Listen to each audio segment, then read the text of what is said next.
Okay, cueing in the specific warm up. Cueing is the hardest thing to do as a coach. There's no question about it. And if you're not doing it, you're not coaching. Essentially, if you're not doing it, you're just teaching and you're enabling and you are facilitating. You're not being somebody's coach. Somebody's coach is the person who gives them instructions, refines their movement, and improves them. Essentially, there is a lot more to it, of course, but if we're talking about movement alone, you got a cue, you got a cue. So the specific warm up is the area, is the place where we can get a lot of that done, and we can get it done while people are using submaximal loads. There's no time pressure to work it. We can slow them down, we can move them, we can correct them, we can get tactile, we can go into more detail. There's plenty of things that we can do in the specific warm up in order to help with cueing. Once we've done the cues in the specific warm up, then we can use them when we get to the workout later, and it makes it a little bit easier to improve the quality of movement around the room and enable results for your athletes. So in this session, we're going to differentiate between cues and points of performance, and we're going to go through the room layout to help you see and correct more effectively. We're going to go through 2 new coaching styles. So we've already covered instructional, educational, follow along. Now we're going to get into commanding and practice coaching styles, and then remember, revisit, and the homework that's associated. So let's dive straight in, and the difference between cues and points of performance. So points of performance, these enable us to do the exercise with safety, efficacy, and efficiency. For example, in the air squat, knees track your toes. And we've got multiple other ones. So you've got like hips moving back first, hips descend lower than the knees. You've got feet at shoulder width, with neutral spine. Like, they'd be points of performance. The correctional cue then is the direction which improves the positional error. So if somebody's doing an air squat and their knees are not tracking their toes, don't just say your knees should track your toes, because you're just repeating the point of performance that you've already asked them to do.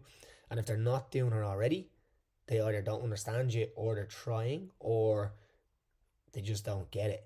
All right. So you can't use the point of performance as a cue.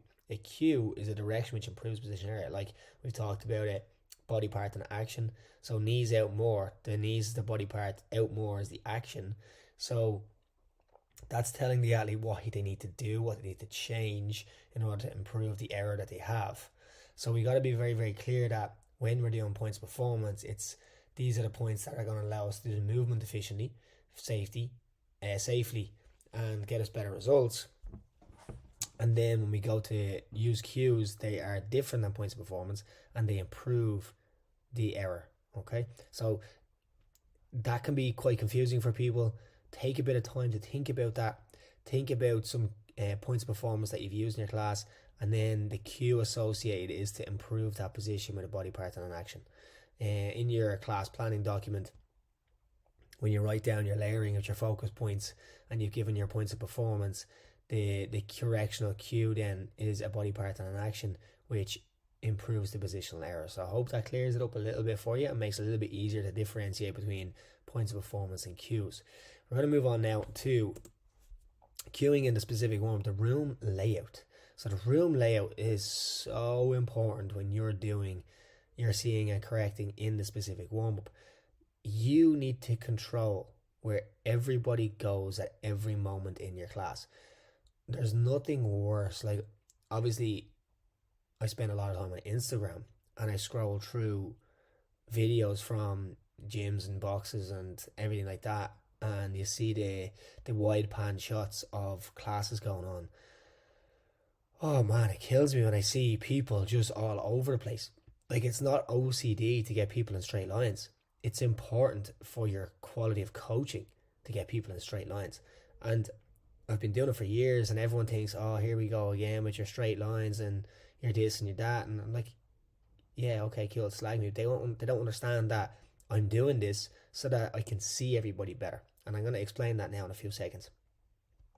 It allows then the coach to have a good position, a good vantage point to deliver the instructions and then start to see and correct.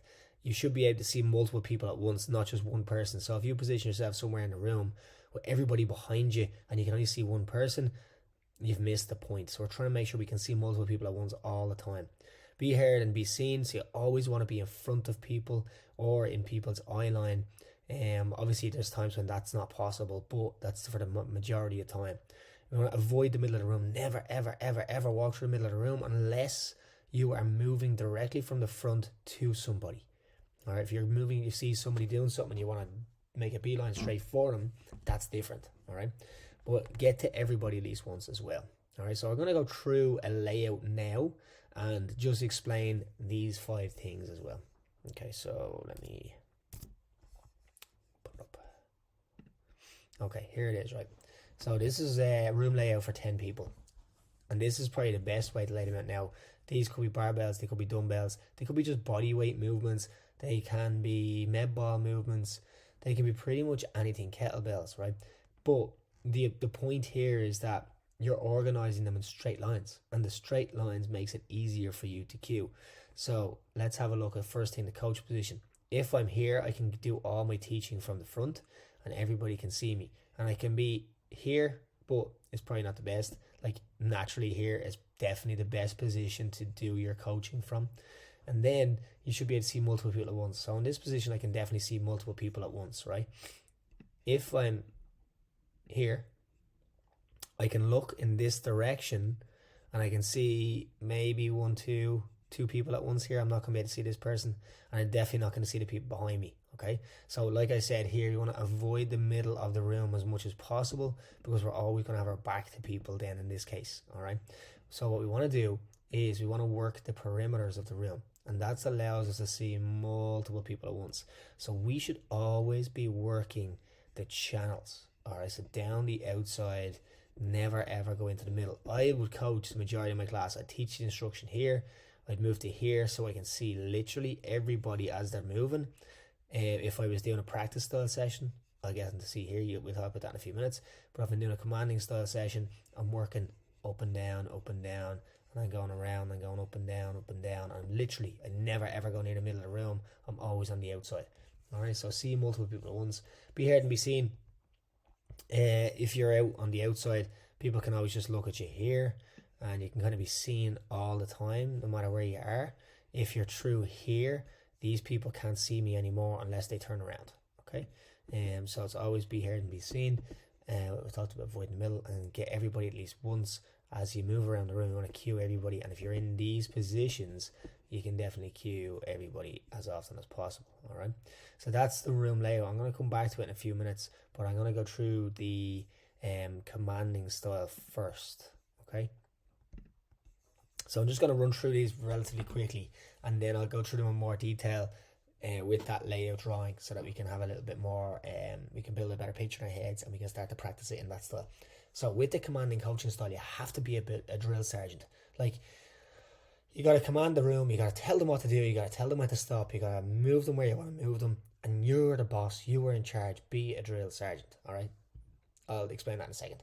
Use static positions. So we got to get them in static positions. We got to get to hold it. We got to get them to, you got to check it. You got to cue it. And it's always one thing. Try the best to do one thing at a time. The odd time you might do 2 things. So for instance, in the catch position, the clean, you might have covered hips back and you might have covered elbows up separately, and then you're like, okay, we want to go hips back, elbows up, and then that could be the thing you're looking for in the static position. All right, reset after every rep, check. So you don't want to be checking like all 10 athletes there. Sorry, I'll go through it in a minute. Reset after every rep or every check of a position. Be quick with cues, one thing at a time. Body part actions, we've talked about that already. Leave them in static positions while you cue. So it's really good to leave them there, give them the cue, and then you can get them to readjust and find a new position and then feel it out. Watch your rep after you cue before you move on to the next row. Reinforce initial success if positive change in movement regresses, i.e. demonstrate relentlessness. Cue everybody, praise or correctional. Smile and be happy, compliment the group. Because you're being a drill sergeant, it can be very like, oh, better do what I'm told. So if you're smiling and happy and complimenting the group at the same time, it makes it less, what would be the word? I don't know what the word would be, but less stiff, I guess, and less, oh shit, we're in trouble. Because you're smiling, you're happy, you're complimenting, you're energetic, and then you're still being a drill sergeant at the same time. It just adds a little bit of a different spice to it, okay? So let's relate all this to the room layout picture that we just had. So let's get this up. Excuse me. So be a drill sergeant. So with that, as I said, it's like command, command, command. So if I use let's say, set up in a deadlift position, or I'm going to do clean because I want to do a casual position to clean as well. So if you said the setup of the clean position is eyes forward, knees slightly in front of the bar, shoulders slightly in front of the bar, and you said, and you've coached each one of them individually, and you could coach all of them at the same time. You could say, here's what we're looking for. You can get them into the front of the room, bang, bang, bang. Here's all your points. This is like your educational style teaching where you call them into a huddle. You get somebody else to demonstrate in the bottom position. You point out 3 or 4 different points of performance, and then you say, okay, we're going to go to our barbells. At your barbell, I'm going to say set. You're going to go into your setup position for your clean, and I'm going to say reset. You just stand and leave your bar on the ground. Or I'm going to say set. I'm going to get the set position of your barbell clean, and then I'm going to say clean. You're going to do a clean. Once you're done your clean, just reset and drop your bars, and we'll get another one back to the floor in a second. Then you got to use them static positions, and this is where the position in the room matters. So you go here first, and you say everybody set, and then you look at athlete 1 and athlete 2 at the exact same time, and you should be able to see the points of performance you've looked for. Okay, you coach it, and then you're saying, yeah, cool, clean or reset, deadly. That looked great, lads. Well done on row 1. Move to row 2 and set, and then they have a look, and you do, yeah, perfect, great. And then you go here and you're on set, and then you have a look, and you're like, all right, Jay, push your knees back a little bit more. Great. Una, drop your shoulders forward a bit more in front of the bar. Great stuff. There you are. Cool. We're here. Oh, sorry. If you've given the cue, you stay. You say reset, and then you get them to find it again, and then they look good. Compliment them, deadly, and then you reset, and then you move on to the next group. And this is the order that you take, and you take your time with it, and you make sure everybody's doing it if you're doing this style. That's what it's for. All right. So it's for really refining positions. It doesn't actually take that long, but it just means that you've got them in position, you've got them to feel it, they're doing it, you're checking it, you're correcting it, you're reinforcing it. Okay. So you notice there, reset after every single rep or check. I don't want to go, all right, everyone find a set position to clean. Yeah, that looks good. Yeah, if you just fix your knee there, yeah, cool, shoulder in front more. Yeah, cool, head up. All right, cool. And then you're here, and then all of a sudden they're there for 1 minute. You're like, oh, I'm about to absolutely annihilating these people. Shit, what have I done? So always go here, reset, cool. Yeah, reset, cool. Oh, I've made a change, so I'm going to stay here, watch another one, cool, reset. And you might do like, there's 5 rows there. You might do 8 reps to get through the 5 rows. It's not a lot of work. And if they're resetting each time, that's perfect. Okay. If everybody is perfect every single time, 5 reps is loads. So you don't need to do much more than that. And it's great. Okay. Be quick with cues, one thing at a time, body parts and action. So leave them in a static position while you cue. So if I'm going to this person here and I want the shoulders in front of the bar a little bit more, it's like leave them all there and then give them that cue. Una, just drop your shoulders in front of the bar a bit more. Cool. Yeah, there. That's it. Perfect. You see that? Now, do you feel that? That's where you got to try and find the next time. Okay, reset. Everybody resets. All right, and remember, shoulders in front of the bar. Ready, set. And then she sets again. You're like, yeah, there it is. That's the one. Perfect. Well done, Una. Nice work. All right, and then you move on, reset. And then we go set again. And it just follows that order all the time. All right. Watch your rep after your cue before you move on to the next. So I've just done that. So you do the cue, you watch the next one, and then you move on. Reinforce initial success of positive change. So imagine you're here and you said, John, I want you to just keep your head up in the setup position. Cool. Reset and set. And he puts his head down. John, remember the head up? Yeah, cool. You got it the last time. Well done. Now let's try and find that again. Head up. Yeah, perfect. All right. So just reinforce the fact that they've done it better already and that you're trying to re-cue it again just to remind them. If you're in this position where everybody, you're looking across, you're like, they're perfect. They're perfect. Don't just move on. Tell them. It's like, if you can use names, even better, right? So it's like, Joe, Michael, great positions, absolutely perfect. Well done, good job. Yeah, Stephen, Mary, beautiful, lovely stuff. Nice one. There you go. I like that head position. I like that knee position. Shoulders are a nice, great position over there. Yeah, perfect. But just try and give them praise. And that allows you, like I said, the drill sergeant to be a little bit more palatable and easy to work with, I guess. Okay, so that's your commanding coaching style. So if I use that for The catch position of the power clean, we've got hips back and elbows up, like I mentioned before. And if you're working the perimeters again, it's like, all right, we're going to do a clean. Everybody's set. You can see the set position, and then you can give it a little quick check. Yeah, these guys are good, ready and clean. Good. Hold the catch. Yeah, hips back, John. Hips back a little bit more. There you go. Elbows higher, Mary. Beautiful. Elbows higher. Great stuff. Okay, set. And then they go back to the floor. Set position looks good. All right, remember, hips back, elbows up, ready and go. Yeah, hold the catch. Yeah, much better, guys. Much better. Move on to the next. Reset. And then you get the set position, and then you get the catch position. Set position, catch position. You can just reinforce the two of them together at the same time. And then you're getting them to probably do a 10, who knows, maybe 15 cleans here at this point, which is brilliant practice. And they're really refining the position, like getting the set done and they're getting the catch done. And now we've got some really, really good movement, and they've got some really good feedback, and they know that your eyes are always on them. If you're walking through here, they know you're not watching them at all. You're out here, you can stand here and you can glance back and you can still see what everybody's doing. So like you say, everyone in the set position, you can have a look back here and it's like, hey John, eyes up. And then they're like, oh shit, he's still watching, you know? And you can see down here, you can see eyes up, you can see knees and shoulders slightly in front of the bar. Like you can see these positions from pretty much anywhere, and then you can cue it as well. And you just know, they know that you're always looking and you're always watching. Okay, so that's where we can get that commanding style, and we can refer back, like I mentioned in which we got to already, or we haven't got to, so we will get to referring back. Okay, beautiful. So let's go back and let's talk about the practice coaching style. Okay, practice coaching style. This is the one where you want to avoid being a drill sergeant. So this is less bang, bang, bang. It's more like, here's what we're going to do. Go and practice, and then you got to see and correct from there. Use dynamic movement. So this is where it's like, we want to do cleans. We want a good setup position. You've already coached it. We want to do good catch position. You've already coached it. And it's like, okay, I want you to practice now in singles for 3 minutes. And you're looking for a perfect set position and a perfect catch position. They're the things that you've already coached. They're the things you're going to watch out for. And you've prescribed the sets and reps and a time domain.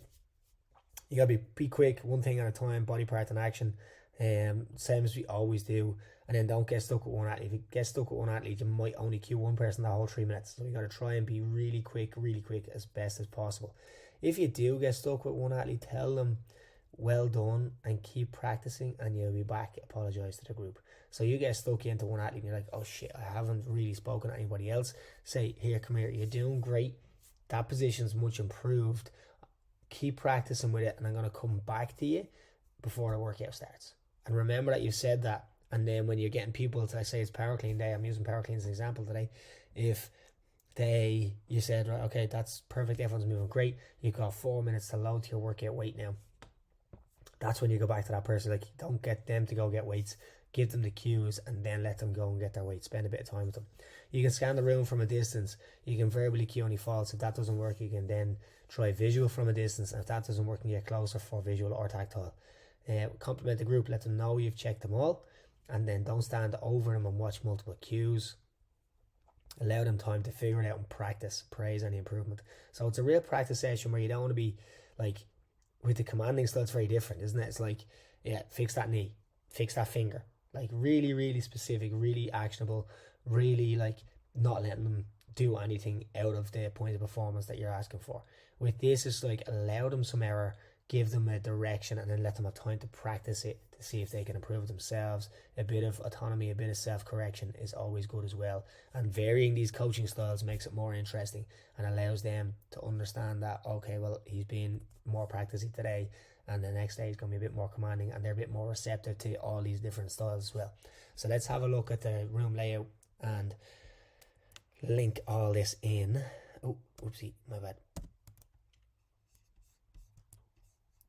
Okay. So if this is your room layout and you want to avoid being a drill sergeant, that's fine. So you give them the instruction. You said this is just, you've already coached, you spent 5 or 6 minutes coaching the setup position and the catch position, and now you're like, okay, we're going to spend 3 minutes doing single reps of good setups and good catch positions, and let's go. So that's their dynamic movement. You've given them the practice, you've given them the sets and reps, and now this is where you want to see them correct. So you can stand here and you can see everybody and you can watch them all move. And then from here, you can then give verbal cues. And you could shout to Stephen all the way down here, Stephen, hips back further in the catch. And he can be like, cool, I know what that means, no problem. And then everybody else has heard that cue. So these are all then going to think about, oh, hips back in the catch. Yeah. Even though you're talking directly to Stephen, everybody else heard it because you shouted from the front. And now they all know, oh, there's a cue. There's a little reminder for me as well. If you're in this position and you cue Stephen, you say, Stephen, hips back further. And he's like, huh? Don't know what you mean. You could try something else. And you say, sit on a bar stool.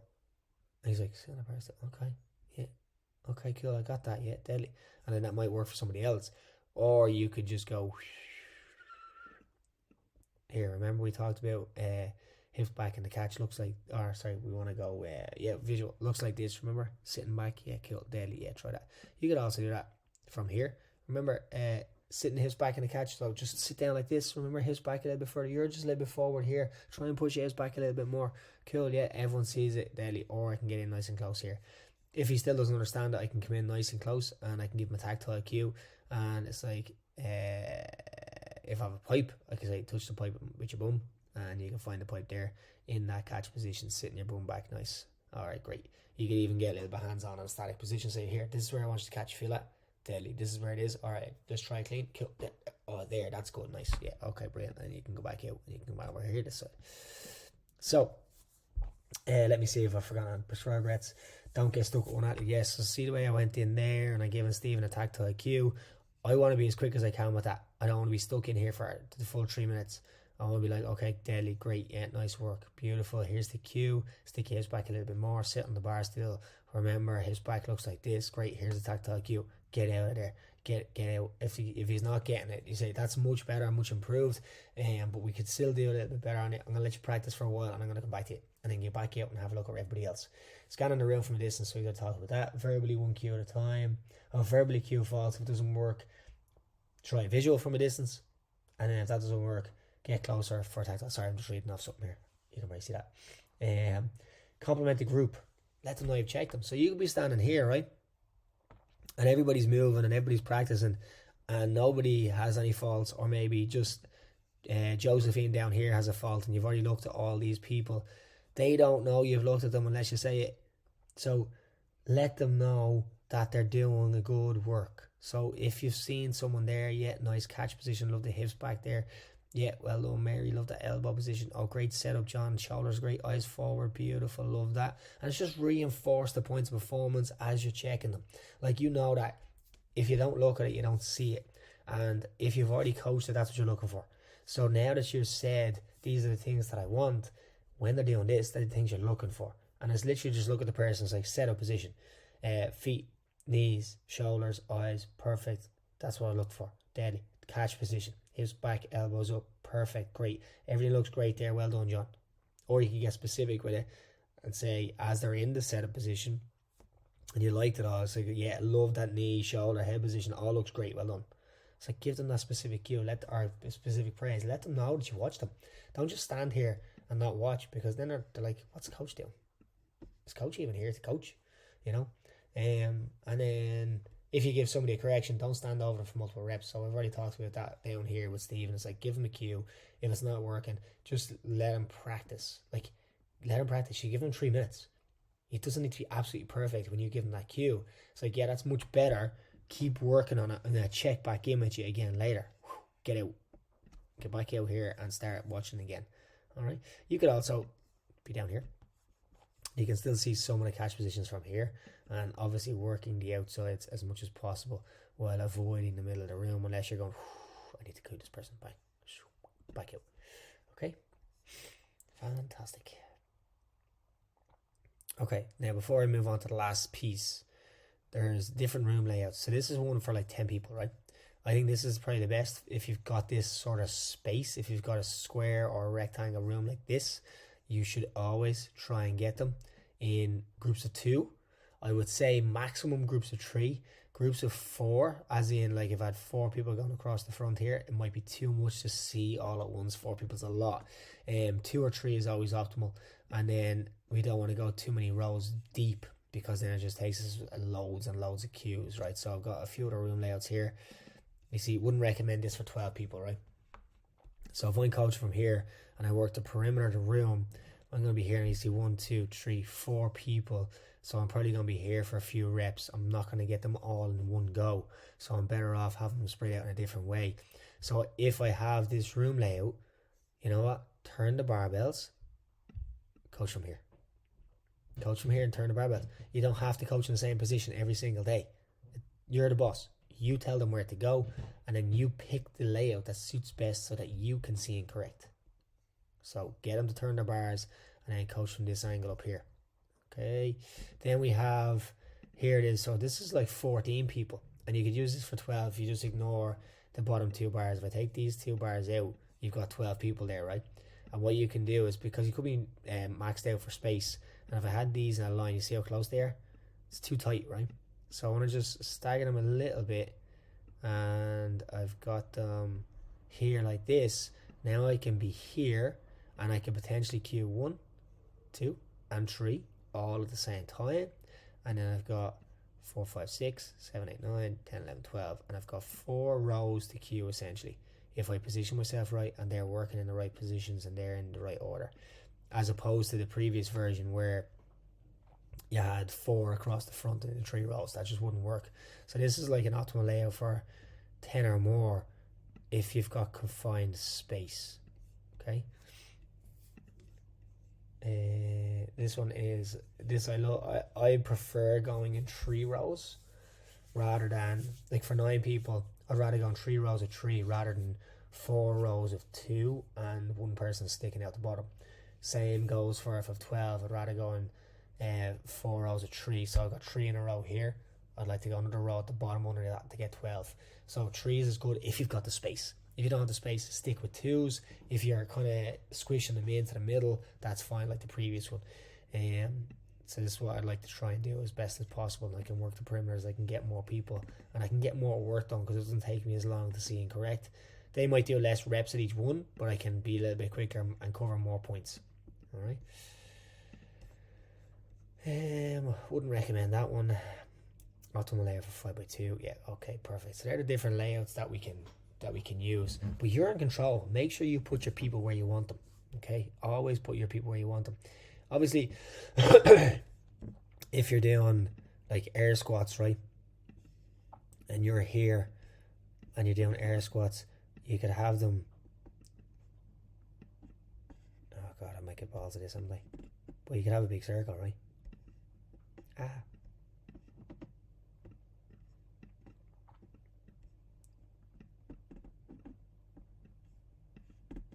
Like, you could have them all doing air squats, and you have it like this, and you're doing it with them. Or kettlebell swingers might be good for this, or dumbbell snatches. So you can get a big circle going if you want to do it that way, or you can get them laid out in any of the other orders you want. The seeing and correcting here again. Work the perimeters. Don't get stuck in the middle. If you're in the middle, you're gonna have your back to people all the time. You cannot work with your back to people. So stay on the outside. Cue everybody as you're on the outside of the room all the time. This is where you should be walking. If you got a cue, you can go in and then get back out, and then you're around again. Okay, so there's loads of different layouts you can use, but just start thinking about it with following them rules as such. Never go into the middle. Always stay on the outside. You want to be able to see as many people as possible. You want to be cueing here from a distance. All them types of things. All right. So the last piece is remember and revisit. So reinforce your cues again later. Remind and praise. So like if you're in the commanding style and you've got somebody in the catch position and they're struggling with the elbows up, and you've cued it and they're making slight improvements, and then later on in the specific warm-up or even in the workout, they're getting a good elbow position. Reinforce it and be like, oh yeah, them elbows are really high, well done, that's great work, so much better, that's fantastic. Like, give them the praise that they deserve. Remember what you cued them on. Remember that it was difficult for them, and make them feel better about themselves that, oh, he's noticed that I'm making an effort here. And that's the big thing. It's like they want their coach to notice them. Everybody wants their coach to notice them. And if you're giving them the praise, then they're going to improve. And this goes as well for, them difficult athletes that don't really want to listen to you. If you heap praise on them, they're going to start listening to you. They're going to be like, oh, I'm doing things well, and he notices me, and this is great. So always try and give them people a bit of praise as well, even though it can be more difficult because they didn't listen in the first place. Even if you didn't give them a cue, and you've talked about setup position, you've talked about hips back, elbows up in the catch, but they've got great hip extension and they're awkward, then it's give them praise. It's like, oh, here, come here, that was savage hip extension, like really good, powerful drive up, that bar moving really high, nice work, well done. A little bit of praise can really go a long way. So go off and come back to check in. So if you've given a cue, it's come back and check it later. It's remember. It's like the big thing is remember. Remember what you've cued people all the time, and reinforce it and tell them that they're doing well, and check it again. And it's like, remember I said elbows up, yeah, you just got to work a little bit harder there. Remember it's up here, yeah, cool. And just keep going back to the same points over and over again, because you never remember anything when you're told once. You need to be told multiple times. Like, I don't know, how many times did I get told to put my knife in the dishwasher after I buttered my toast as a kid? Like, I got told and told and told and told, and I never ever did it. And now I'm like, oh yeah, I was always told to do that. Maybe I should start doing that. Like, I was told so many times and still never did it. It's the same in CrossFit, same in anything. So when somebody's not getting their elbows up, like, you need to keep telling them. Don't just say it once and walk away. You got to keep on going, keep on going. All right? So remember and revisit. So remember the cues you've given. Go back, either recorrect or praise. Okay?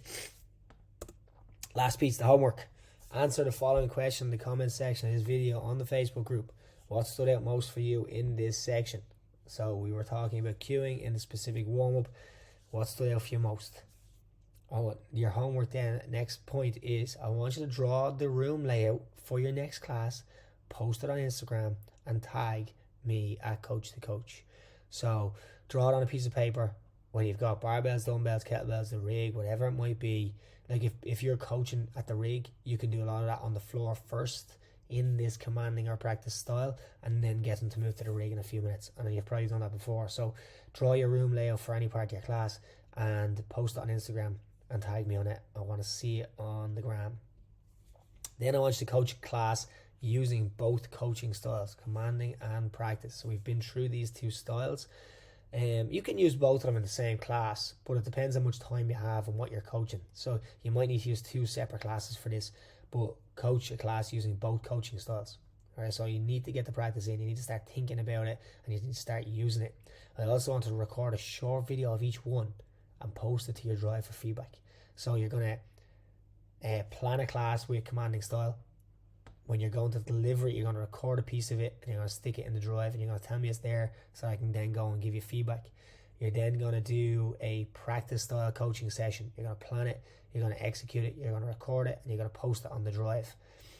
So once you got them videos up on the drive, you need to let me know so that I can go in, I can have a look, I can watch them, and I can give you the feedback on it. All right, so that's your homework. Answer the question in the comment section of the video on Facebook group. What's the most for you? Then draw your room layout for your next class. Just draw next class you're coaching, draw the room layout and post on Instagram. Then you're going to coach a class using both coaching styles, commanding and practice. Could be two separate classes. I record a short video of each and post it to the drive for feedback, and I'll give you the feedback as soon as I see it. And that's it for this session, cueing in the specific warm-up. If you have any further questions, just let me know. Thanks.